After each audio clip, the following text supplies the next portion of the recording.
Okay, one of the reasons I was starting this channel is to hopefully keep something like this from happening to you. Right down here, that is a 4,000 plus square foot home that was abandoned by the contractor. The homeowner gave this man $100,000 down after the homeowner paid for all the structural steel and all the forms and everything that you see sitting down there. The homeowner paid for that first, and then he gave him $100,000 down, and then the guy abandoned the project. Okay? After further review, come to find out he wasn't even licensed. Okay, as a licensed contractor in the state of California, you can get $1,000 or 10% down, whatever is less. You can ask for more, but legally, you can only really get $1,000 or 10%, whatever is less. I'm pretty sure he didn't tell the homeowner that. Also, do your homework before you hire anyone. Gave this man $100,000, and now this project's locked up in court. So that's sitting abandoned. The owner lost $100,000 to an unlicensed contractor who can't be found. Don't let this happen to you. Subscribe to our channel. We'll walk you through all the steps from land acquisition to a completed project. Okay, it's Monday morning and it's really hot already. It's only about 10 a.m. We're back out here on the 4,000 square foot custom home. I've got my guys here right now digging the footings for the foundation and digging the trenches for the plumbing. And one of the key things you want to remember if you're going to get into building, or if you're going to have something built for yourself, hire the right people. All these people have been with me for years and years, and I trust that they know what they're doing, because they do know what they're doing. Okay, but when we go to set our forms on Thursday and Friday of this week, we want our forms to set right in there where those footings are. We don't want to have to jackhammer footings out or start hand digging footings when we have all this expensive equipment here digging it right now.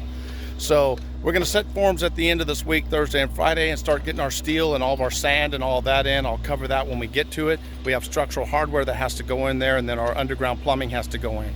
I'm going to leave tonight to take my daughter back to college. I'll be back here on Wednesday, and we'll continue forward with this project, and I'll be taking some videos of other projects that we have going on. So stay tuned and join the channel, and we're going to carry on with this right now, and I'll put some more videos up soon. Got back into town early this morning. It's about 1,600 mile round trip. Coming back took about 14 hours because there's like 300 fires burning in the state of California right now. So the smoke was real heavy on the freeway, and all the freeways were backed up. It's still extremely hot outside right now. It's about 11 a.m. and it's about 109, 110 degrees. However, all my guys were able to get all the forms set. You can see back here behind me, they've got all the forms set for the foundation. There's still a lot to do in here before we can pour that foundation. But my plumber will be out here Monday morning. He'll be out here Monday morning doing all of his underground plumbing and getting that installed. But before we can even finish all that, because he needs to pressurize the plumbing with water, I still have to get water from the meter down here. Now the meter is up on top of the hill up there, which is about a 30-foot elevation above this pad. But the local water authority is requiring that we put a backflow device on the line up there at the meter. I'll film that when I install it. In addition to the cost of the meter in California, the cost of that residential meter is about $6,500.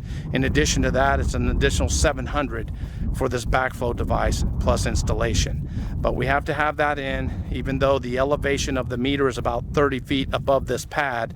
Someone somewhere thinks water is going to backflow uphill. That would be a David Copperfield trick, I'm assuming, but we're going to go ahead and comply with what they ask us to do so we can get the lock taken off of the meter and get water down here. Other than that, the forms are all in place, as you can see here. These are kickers right here. These are uprights right here. The uprights hold the forms at the proper elevation, and these kickers keep the forms nice and straight. So we got all this on, ready to go for plumbing on Monday, and we're going to continue forward with this project. I will film each section of this, including all the structural hardware that has to get into be installed in this foundation. We have sand that has to go in here. We have plastic that's going in here. The plumbing is going in on Monday. So we're going to continue forward with this project. I will be filming each stages and explaining why we're doing the things we're doing. But right now, we're good to go on this foundation. And we'll be back out here on Monday. I'm going to work on the backflow device today and get that installed so I can make the water district happy and they can take that padlock off and get us some water down here. But this is it. This is the first stages after grading of getting your house ready. You can see the footings here. You know, down there, all that's going to have structural steel in it. But we're all set and ready to go.